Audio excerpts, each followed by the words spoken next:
인류의 스승 석가모니 공자 소크라테스 예수 어떻게 살라고 하는가 25번째 질문들 살펴보도록 하겠습니다. 스승들의 세계관이라는 이제 소제목이 붙어 있습니다. 문제를 읽어보도록 하겠습니다.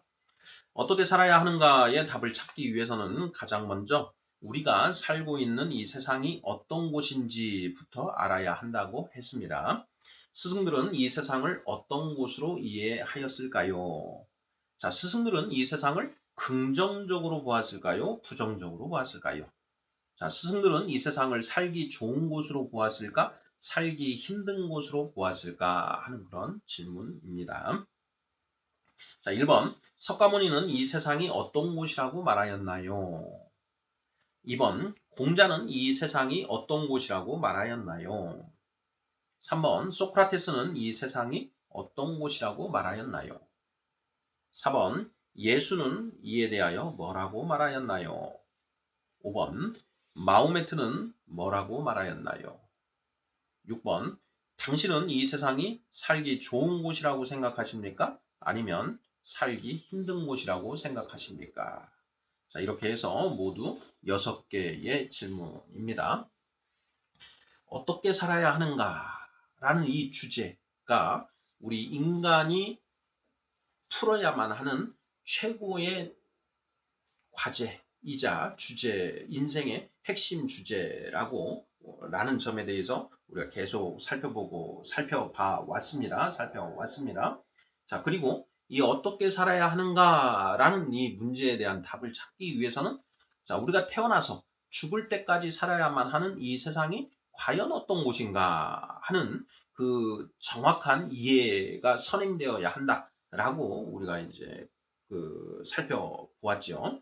자, 이와 관련해서 석가모니, 공자, 소크라테스, 예수, 그리고 마호메트, 인류의 스승, 인류의 성인이라고 불리는 이 스승들께서는 과연 어떻게 이 세상을 이해하였는가 하는 부분을 살펴보고자 하는 그런 질문들입니다. 자, 과연 스승들은 이 세상, 우리가 살아가야 할 이 세상을 긍정적인 곳으로 보았을까? 아니면 부정적인 곳으로 보았을까? 하는 그런 질문이기도 합니다. 자, 제가 마지막 질문에서, 자, 여러분은, 자, 이 세상이 살기 좋은 곳이라고 생각하십니까? 아니면 살기 힘든 곳이라고 생각하십니까? 하는 그런 질문도 드려봤는데요. 자, 과연 스승들은 어떻게 보았을까 하는 그런 질문입니다. 자, 1번부터 답을 찾아가 보도록 하겠습니다. 자, 1번 석가모니는 이 세상이 어떤 곳이라고 말하였나요? 예. 자, 석가모니 부처님은 과연 이 세상, 우리가 살아가고 있는 이 세상이 정말 보랏빛처럼 좋은 그런 어떤 긍정적인 곳으로 보셨는지 아니면 부정적인 그런 곳으로 보셨는지 자, 이 질문입니다. 자, 뭐 어떻게 대답하시겠습니까?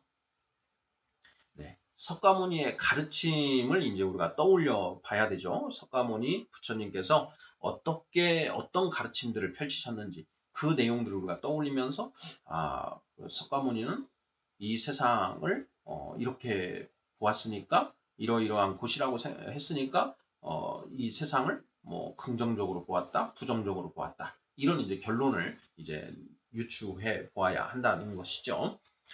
자, 석가모니는 자, 이 세계가 사고, 팔고, 자, 사고, 팔고의 4가지 고, 그리고 8가지 고, 사고, 팔고의 번뇌로 가득 차 있다고 설파합니다. 자, 인간의 삶은 이러한 번뇌의 총체적인 집합이다. 우리 이제 108번뇌, 우리가 인생을 살아감에 있어서 108가지의 그런 고뇌가 있다. 이런 얘기 이제 우리가 많이 들어보았지 않습니까? 그래서 인간의 삶은 이런 번뇌의 총체적인 집합체다. 이렇게 봤다라는 것이죠. 자, 인간이라면 누구나 회피할 수 없는 생로병사가 있죠. 이 생로병사를 사고라고 합니다. 네 가지 그 번뇌. 예. 그 석가모니 부처님이 출가하기 전에 29살에 출가하기 전에 그 궁전에서 아버지의 극진한 그 보살핌 하에 있을 때 이제 성 밖으로 그 궁 밖으로 나가야 될 일들이 있었는데 그 나갈 때 이제 목격한 모습들이 있습니다. 죽은 사람의 모습, 병든 사람의 모습, 늙어서 지팡이를 짚고 걸어가는 그런 늙은 사람의 모습, 이러한 것들을 보는 것이죠. 그래서 이 생로병사라고 하는 인간이 피할 수 없는 어떤 그 고뇌의 이 사고. 자, 그리고 애별리고 원증회고 구불듣고 오음성고를 더해서 팔고라고 하는데요. 자, 애별리고는 무엇이냐? 애별리고 사랑하는 사람과 헤어지는 괴로움을 애별리고라고 합니다. 예, 사랑 애자 예 이별할 때 애별리 이 별을 거꾸로 썼습니다. 그리고 고뇌할 때 구자 애별리고 사랑하는 사람과 헤어지는 괴로움. 원증회고는 자 원한을 가진 사람이나 미워하는 사람과 만나는 괴로움입니다. 구불듣고는 원하는 것을 구하려고 해도 자, 구할 수 없는 괴로움, 구하지 못하는 데에서 오는 괴로움. 우리 이런 괴로움을 많이 당하죠. 오음성고, 오음이라고 하는 것은 색수상 행식 이 5가지를 이제 오음이라고 하는데 그 오음으로부터 생기는 우리 몸과 마음의 고뇌를 오음성고다 이렇게 표현을 하지요. 자, 그래서 사고, 팔고, 생로병사의 팔고까지. 자, 이런 모든 것들을 다 합치면 108가지, 108번뇌가 108가지 번뇌에 다 이른다. 아니, 108가지 번뇌까지 된다라는 것이죠.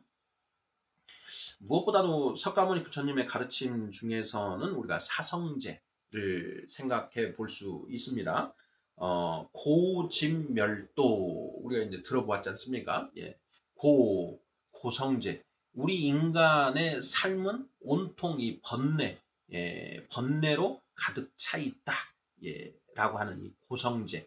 자, 이러한 어떤 그 석가모니 부처님의 가르침들을 봤을 때, 자, 석가모니 부처님이 바라보는 이 세상은 긍정적인가요? 부정적인가요? 부정적입니다. 그래서 이제 석가모니 부처님은 도대체 왜 우리는 이런 상태 속에서 살아가야만 하는 것인가 하는 그 원인을 이렇게 찾아가기 시작을 했고 그것과 관련해서 이제 독화살의 비유 또 이 장원의 불난집의 비유 이런 이제 비유들을 말씀하셨지요. 자, 그런 부분들은 이제 또 나중에 살펴보도록 하겠습니다. 2번 공자는 이 세상이 어떤 곳이라고 말하였나요? 자, 공자님은 자, 이 세상 우리가 나고 죽을 때까지 살아야 하는 이 세상을 자, 긍정적인 시각으로 보셨을까요? 부정적인 시각으로 보셨을까요? 자, 역시 공자님의 그 가르침 어떤 말씀을 하셨는지 어떤 가르침을 펴셨는지 하는 부분들을 우리가 이제 떠올려 보아야 됩니다. 자, 공자의 가르침은 지난 시간에 우리가 살펴보았듯이 논어, 대학, 중용에 이제 집중적으로 수록되어 있는데요. 과연 그 경전들 속에서 공자님은 이와 관련해서 뭐라고 말씀을 하셨는가? 이런 부분들을 찾아내야 됩니다. 막막하시지요? 예. 이건 특별히 우리가 따로 찾아서 공부하지 않으면 사실 알기가 굉장히 힘듭니다. 우리가 공자님에 대해서 굉장히 잘 아는 것 같은데 사실은 너무 무지하다라는 것이죠. 저도 이 학교 다닐 때 뭐 공자에 대해서 한문 시간에 뭐 이런 것도 좀 배우고 했다라는 그런 기억은 있는데 정작 공자님이 어떤 생각을 가지고 있는지 특히나 이 세상을 어떻게 바라보았는가 하는 이런 문제들을 생각해 보면 막막하고 떠오르는 게 별로 없더라고요. 자, 공자님은 과연 이 세상을 어떤 곳이라고 말하였을까? 예. 살펴보도록 하겠습니다. 저는 이제 공자의 세계관은 군자 유어 의요, 예, 소인 유어 이라는 이 말씀 속에 함축되어 있지 않은가 이렇게 생각을 해봤습니다. 자, 군자 유어 의. 자, 군자는 의에 밝고 밝을 유자이죠. 군자는 의에 밝고, 예, 소인 유어 리. 예, 소인은 이익에 밝다 이렇게 말씀을 하시죠. 자, 이 정도는 우리가 이제 들어봤지 않습니까? 군자 유어 의요, 소인 유어 리이니라 라는 이 표현들. 예, 이 표현들은 우리가 이제 알고 있는데, 자, 이 말씀을 이제 통해서 공자님이 이 세상을 어떻게 봤는지를 우리가 추론해 볼 수가 있습니다. 자, 이 세상에는 군자가 맞나요? 소인이 맞나요? 예. 이 세상에는 대다수의 이 소인배들로 구성이 되어 있고, 예, 그 중에 간혹, 간혹, 아주 이 조금, 군자가 있다. 이런 관점이 이제 그 공자님의 세상관이지요. 자, 그러면 이 이익을 추구하면서 살아가는 소인들, 이익을 추구하는 소인들은 당연히 그 이익을 얻기 위한 욕심으로 살아가게 됩니다. 그 욕심을 가지고 살아가는 그 소인들로 대부분 차 있는 이 세상은 이전 투구의 장일 수밖에 없다라는 것이죠. 예. 그래서 이 소인들이, 소인배들이 이 욕심에 의해서 살아가다 보니 이 세상에 천명은 온데간데 없고, 예, 이 세상은 온통 그 이전 투구의 장이 되어버려 있다. 자, 그래서 이제 공자님이 50세에 지천명 하시고 나서 54세부터 14년간 이제 중원을 이제 떠도시죠. 주유천하 하십니다. 자, 그 이유는 무엇이냐? 이 혼란한 이 세상에 나의 이 천명 정치를, 천도 정치를 펼칠 수 있는 그 주군을 찾기 위해서 14년 동안 주유천하했다라는 것이죠.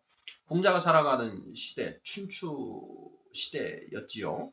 그러니까 온통 이 영웅들이 할거하면서 서로 이 중원을 제패하기 위해서 맨날 전쟁하고 하는 그런 상황이었습니다.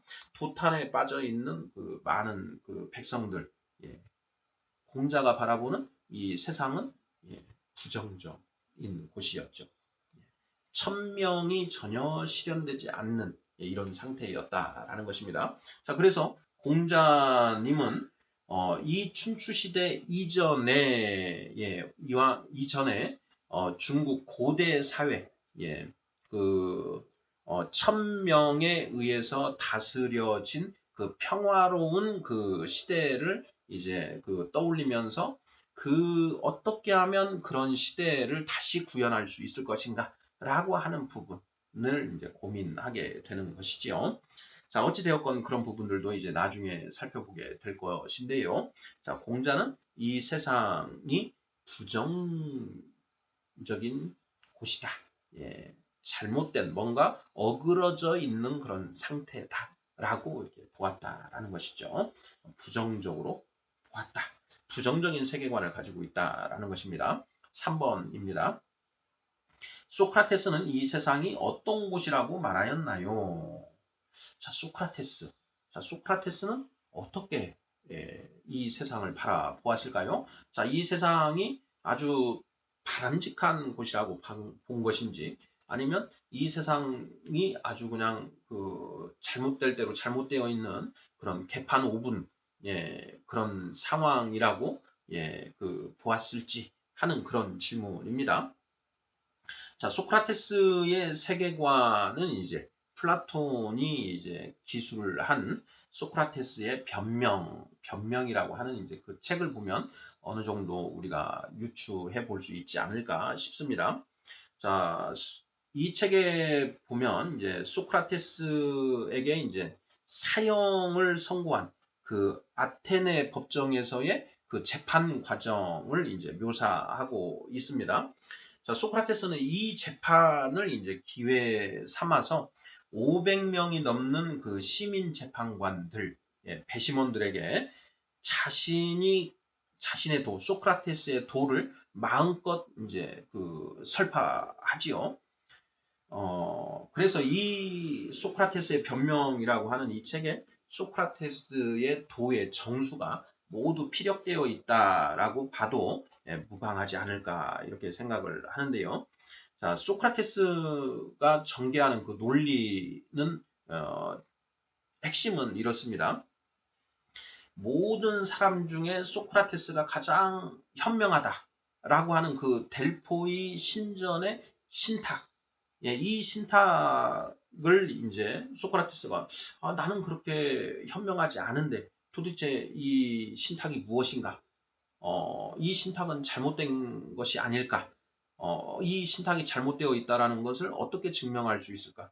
나보다 더 현명한 사람, 아테네에 나보다 더 현명한 사람이 있다라는 것을 입증해내면 이 신탁이 잘못됐다라는 것을 증명할 수 있지 않겠느냐?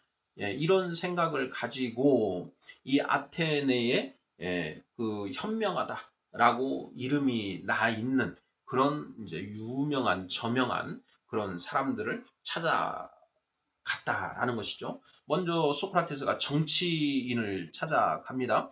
정말 위대한 정치인, 그런 현명한, 정말 뛰어난 정치인이라고 그 불리는 그런 정치인들을 찾아가고, 그리고 또 그 다음에는 시인들을 찾아갑니다. 그리고 그 다음에는 이제 장인들을 찾아가지요. 자, 그런 식으로 이 아테네에 나보다 더 지혜로운 그런 사람이 있는지를 이제 찾아간다라는 것인데요. 그런데 결론은 무엇이냐?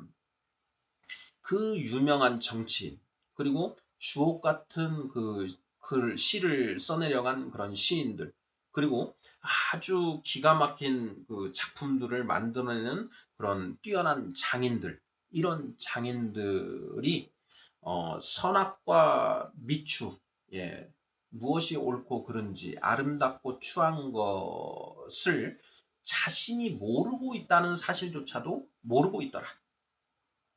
나는 내가 무지하다라는 것 자체는 알고 있는데 그들은 자신들이 무지하다는 사실조차 모른 채 자신들이 지혜로운 줄 알고 있더라. 그런 점에서 봤을 때 내가 아테네에서 가장 지혜로운 자라는 것이 맞다라고 이렇게 이제 얘기를 해 나갑니다. 이것이 이제 그 500명이 넘는 그 배심원들의 심기를 많이 건드린 것이지요. 소크라테스가 너 자신을 알라라는 그 말을 많이 이제 썼다라고 우리가 알고 있지 않습니까? 그 의미는 무엇이냐? 너가 지혜롭다고 하지만 실상은 무지한 자, 어리석은 자라는 너의 실상을 알라라고 하는 이제 그런 표현이라는 것이죠. 자, 소크라테스는 이러한 그 말을 해 나가면서 우리 아테네가 이러한 무지한 자들에 의해서 부패할 대로 부패해 있고 타락할 대로 타락되어 있는 잘못 돌아가고 있는 그런 상태다라고 이야기를 합니다. 자, 그리고 이러한 상태를 바로잡기 위해서는 우리가 무지하다는 사실을 깨닫고 정말 옳고 그름의 기준이 무엇인지, 아름답고 추한 것의 기준이 무엇인지부터 새롭게 정립을 해 나가야 된다라는 이제 그런 이야기를 펼쳐 놓는다라는 것이죠. 자, 어떻습니까? 자, 이러한 소크라테스의 이 언명들을 통해서 소크라테스는 과연 이 세상을 아름다운 곳으로 봤는가, 아니면 그 추한 곳으로 봤는가? 이 세상은 살만한 곳으로 보았는가? 아니면 이 세상은 지금 난장판이라고 보았는가? 어떻습니까? 난장판으로 보았다라는 쪽에 가깝지요. 자, 소크라테스는 이 세상을 부정적인 시각으로 보았다라는 것입니다. 다음 질문 보겠습니다. 예수는 이에 대하여 뭐라고 말하였나요? 예수. 자, 예수는 이 세상을 긍정적으로 보았을까요? 부정적으로 보았을까요? 이 부분도 쉽게 답하기가 어렵지 않은가 싶습니다. 예. 자, 예수의 세계관은 이제 그 요한복음 8장 34절. 죄를 범하는 자마다 죄의 종이라고 하는 그 가르침에 잘 나타나지 않은가 싶습니다. 선악과를 먹고 타락한 인간들이 이 세상에서 죄의 종이 되어서 온갖 범죄를 저지르고 있다라는 것입니다. 자, 성경적으로 볼 때 인간은 이제 선악과를 먹고 에덴 동산에서 쫓겨나서 이 세상에서 살게 되는데요. 자, 하나님은 이 선악과를 먹은 남자와 여자를 에덴 동산에서 쫓아내시면서 형벌을 부과합니다. 그게 바로 이제 창세기 3장에 나오는 그런 내용인데요. 자, 이때 어떤 벌을 내렸느냐? 자, 남자에게는 네가 얼굴에 땀을 흘려야만, 죽을 때까지 얼굴에 땀을 흘려야만 먹을 수 있을 것이다. 라고 하는 그 형벌을 내립니다. 이것을 좀 정형화된 언어로 좀 이렇게 표현을 해보면 평생 노역형을 내렸다라는 것이죠. 평생 노역형. 자, 그리고 여자에게는 어떤 형벌을 내렸느냐? 임신과 출산의 그 고통을 크게 가중시키고, 그 다음에 그 여자로 하여금 남편의 지배를 받는 형벌을 내렸다라는 것입니다.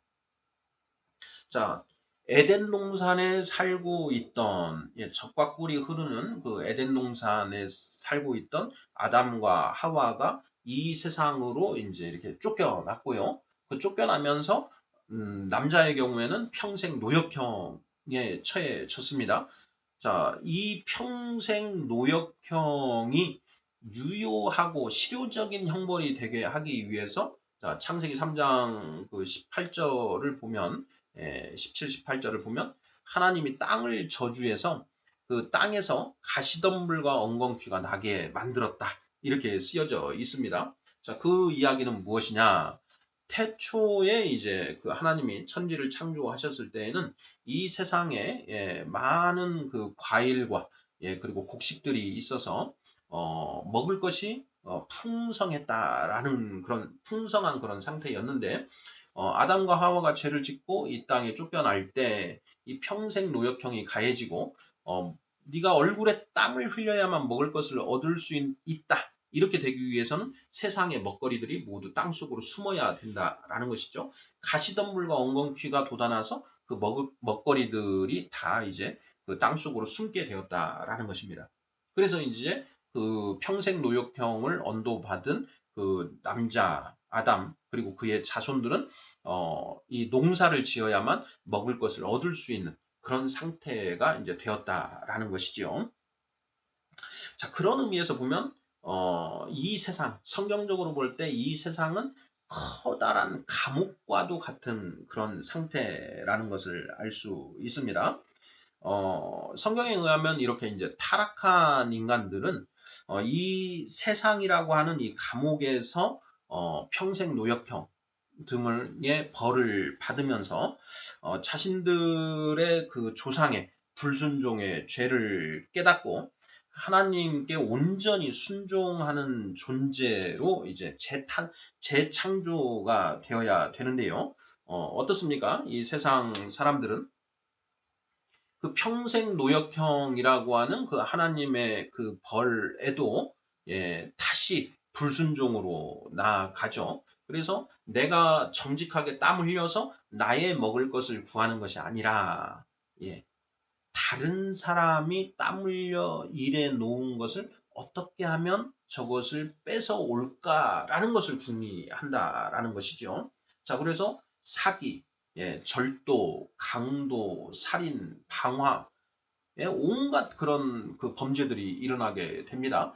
개인과 개인 사이에서 벌어지던 그런 그 범죄 행각들이 이제 집단을 이루면서 이제 집단 간의 이제 전쟁으로 그 발전하게 되지요. 부족과 부족이 서로 싸워서 상대 부족을 몰살시키고 그들이 이루어 놓은 그런 그 먹을 거리들을 모두 약탈해 오는 그런 행위들을 합니다. 뭐 그런 일들이 오늘날에도 계속 되고 있지요. 바로 이 평생 노역형, 죽을 때까지 얼굴에 땀 흘려서 일하기가 싫은 것이죠.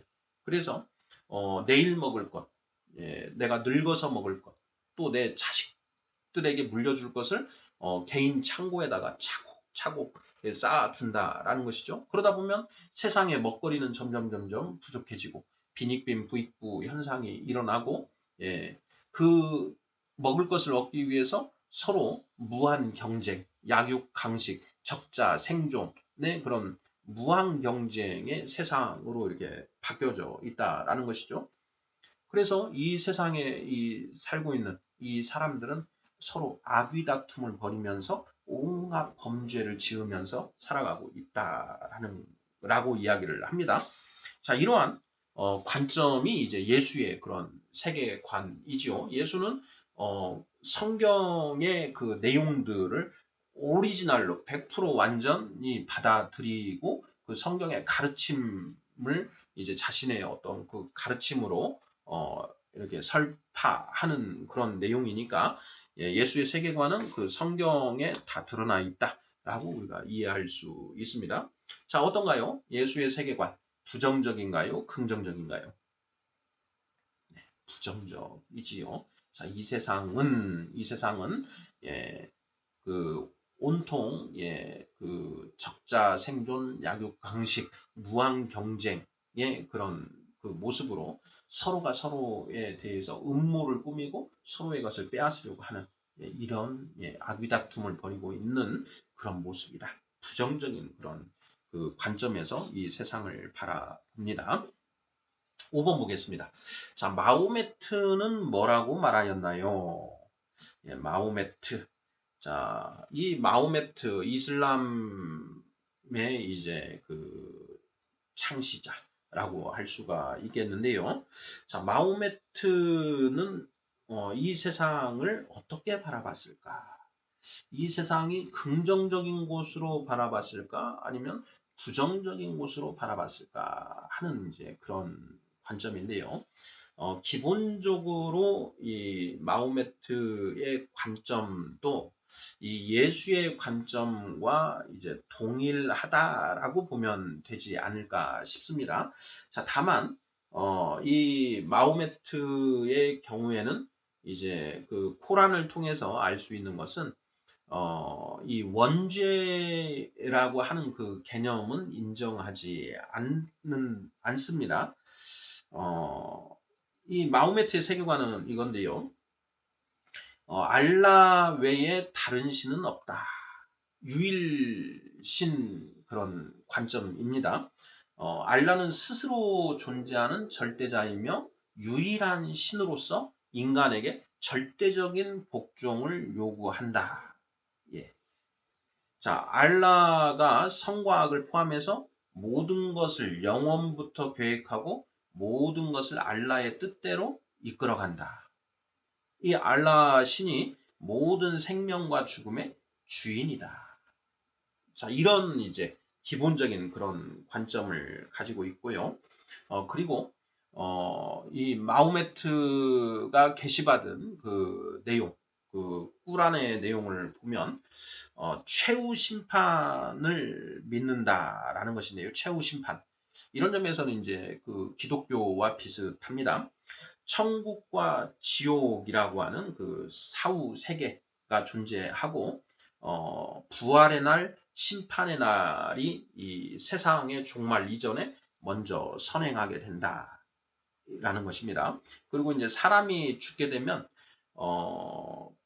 그 천사의 이제 그 질문을 받고 그 다음에 이제 평생 자기가 그 했던 악행과 그 선행을 이제 이 그 저울에 달아서 선행이 악행보다 더 많으면 이제 이 천국으로 가는 것이고요.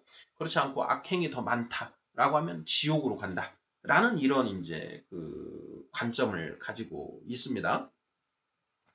음, 원죄라고 하는 어떤 그런 개념을 특별히 의식하지 않기 때문에 사람은 일종의 쓰여지지 않은 책과 같다. 그래서 사회 환경과 교육에 의해 악한 길로 이렇게 빠져들 수가 있다. 그래서 인간은 그 자체로는 뭐 선하지도 악하지도 않은 그런 존재다. 라고 하는 어떤 그런 인간관을 가지고 있습니다. 그리고 이제 이 사회 환경과 교육에 의해서 이제 악으로 빠져들 수가 있다라는 것인데요.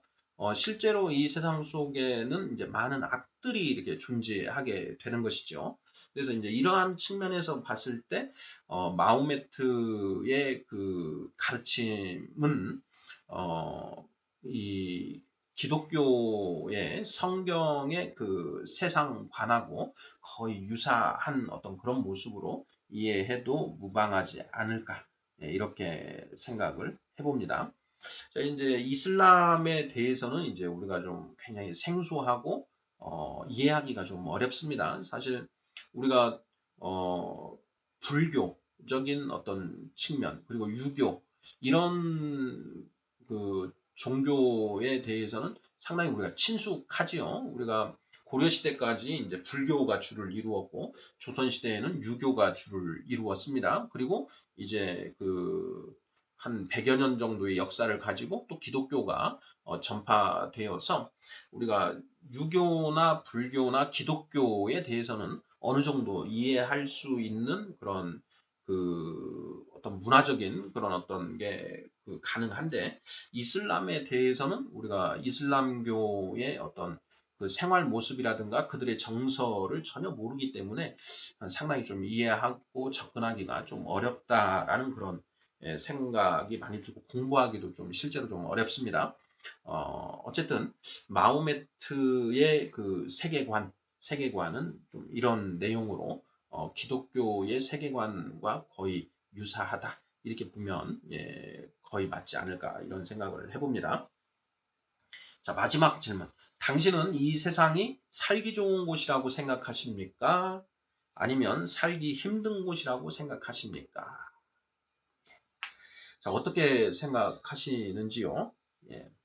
나름 어느 정도 세상에서 좀 이렇게 일정한 지위와 그리고 어느 정도의 이제 그래서 먹고 사는 문제가 어느 정도 해결이 되어 있는 그런 상태라고 한다면 뭐 이 세상도 뭐 나쁘지는 않지 않냐, 뭐 이 정도면 살만한 곳 아니냐, 이런 이제 생각을 많이 할 것 같고요. 이 삶이 굉장히 힘들고 허덕허덕 하는 그런 느낌이신 분들은 참 이 세상이 살기 힘든 곳이다. 예, 이런 이제 입장이 아닐까 이런 생각을 해봅니다. 또 나아가서 어느 정도 이 먹고 사는 문제가 해결이 되었더라도 역시 동일하게 좀 뭔가 인생의 문제에 대해서 좀 고찰을 해보신 분이라고 한다면 이 세상이 살기 좋은 곳이다. 이렇게 이제 보기에는 보는 것은 좀 섣부른 판단이다. 또 이렇게 또 생각하시는 분도 있지 않을까 이런 생각이 듭니다. 스승들은 한결같이 부정적인 입장, 시각으로 이 세상을 바라보고 있습니다. 인류의 스승들이 우리가 살고 있는, 또 우리가 죽을 때까지 살아야 하는 이 세상을 이렇게 부정적인 시각에서 보고 있는데요. 만약 당신이 이 세상은 이제 정말 살만한 곳이고 희망에 넘치는 그런 좋은 곳이다. 아주 긍정적인 어떤 시각으로 보고 계신다면 한번 그걸 잘 한번 이렇게 정리를 하셔서 이 새로운 가르침에 한번 도전해 보시면 어떨까 이렇게 생각합니다. 그리고 그러한 가르침이 많은 사람들의 이제 공감을 얻어서 체계화되면 또 인류의 스승으로 이렇게 추앙받으실 수도 있으실 것 같습니다. 자, 어찌되었든 우리가 한번 이 문제 한번 좀 더 깊이 있게 생각해 보는 것이 좋지 않을까 이렇게 생각합니다. 감사합니다.